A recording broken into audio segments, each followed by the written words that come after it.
ప్రభుత్వ ఉద్యోగులకు కనీస వేతనం 54,000 ఇవ్వాలని కోరుతూ federation of national postal organisation national కౌన్సిల్‌కు మెమోరాండం పంపించింది. సిబ్బంది తరపున జాయింట్ కన్సల్టేటివ్ మిషనరీగా ఈ నేషనల్ కౌన్సిల్ వ్యవహరిస్తుంది.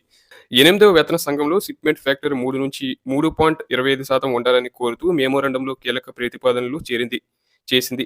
ఈ స్థాయిలో షిప్‌మెంట్ ఫ్యాక్టర్ నిర్ణయించినట్లయితే ఉద్యోగుల కనీస వేతనం 18,000 నుండి 54,000కు పెరగనుంది.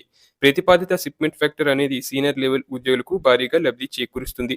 ఇక 7వ వేతన సంఘంలో షిప్‌మెంట్ ఫ్యాక్టర్ 2.57గా నిర్ణయించారు. అంతకుముందు 6వ పే కమిషన్‌లో 1.92%గా నిర్ణయించారు.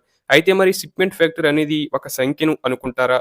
లేదు. దానికి ఒక లెక్క ఉంటుంది అనే విషయాన్ని ఉద్యోగులు ఖచ్చితంగా తెలుసుకోవాలి. పే కమిషన్‌లో వేతనాన్ని నిర్ణయించేందుకు డాక్టర్ వాలెస్ క్రాయిడ్ శాస్త్రీయంగా ధృవీకరించిన 1957లో 15వ ఇండియన్ లేబర్ కాన్ఫరెన్స్ స్థాపించిన నిబంధనలు కార్మిక ప్రతినిధులు, ప్రభుత్వం ఇద్దరూ అంగీకరించి ఆమోదించిన బెంచ్ మార్క్‌గా ఉండాల్సి ఉంటుంది. కనీస వేతనం లెక్కించేందుకు వినియోగదారుల ద్రవ్యోల్బణం సూచీని లెక్కలోకి తీసుకోవాలని ఉద్యోగ సంఘాలు కోరుచున్నాయి. ఈ బెంచ్ మార్క్ సూచీలో బియ్యం, కూరగాయలు, పండ్లు, పాలు, బట్టలు, చమురు, విద్యుత్తు, నీళ్లు వంటి ఛార్జీలు ఉంటాయి.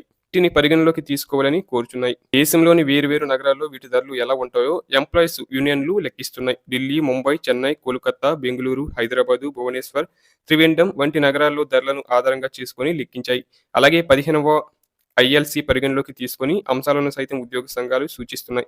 ఉద్యోగి జీవన శైలిపై నేరుగా ప్రభావం చూపించే ప్రతి అంశాన్ని పరిగణలోకి తీసుకొని షిప్‌మెంట్ ఫ్యాక్టర్ నిర్ణయించాలని కోరుచున్నాయి. ఇక ఎఫ్ఎన్‌పిఓ ప్రకారం ముగ్గురు సభ్యులు ఉన్న ఉద్యోగి ఫ్యామిలీకి కనీస వేతనం 46,000 ఉండాలని కోరుతుంది. 7వ వేతన సంఘంలో తీసుకున్న మాదిరిగానే 3 యూనిట్లుగా పరిగణించాలని చెబుతుంది. అలాగే 8వ వేతన కమిషన్‌లో ఫ్యామిలీ యూనిట్ సంఖ్యను 5కు పెంచాలని కోరుతుంది. ఉద్యోగి తల్లిదండ్రులను సైతం కలపాలని డిమాండ్ చేస్తుంది. దీంతో 46,000గా ఉండే బేసిక్ వేతనం 76,000కు చేరుతుంది. 3 యూనిట్ల గల కుటుంబానికి 46,000 బేసిక్ పే ఉంటే ఒక్కో యూనిట్‌కు రూ. 15,333 అవుతుంది. అలా మరో ఇద్దరు కలిస్తే రూ. 56,666 అవుతుంది.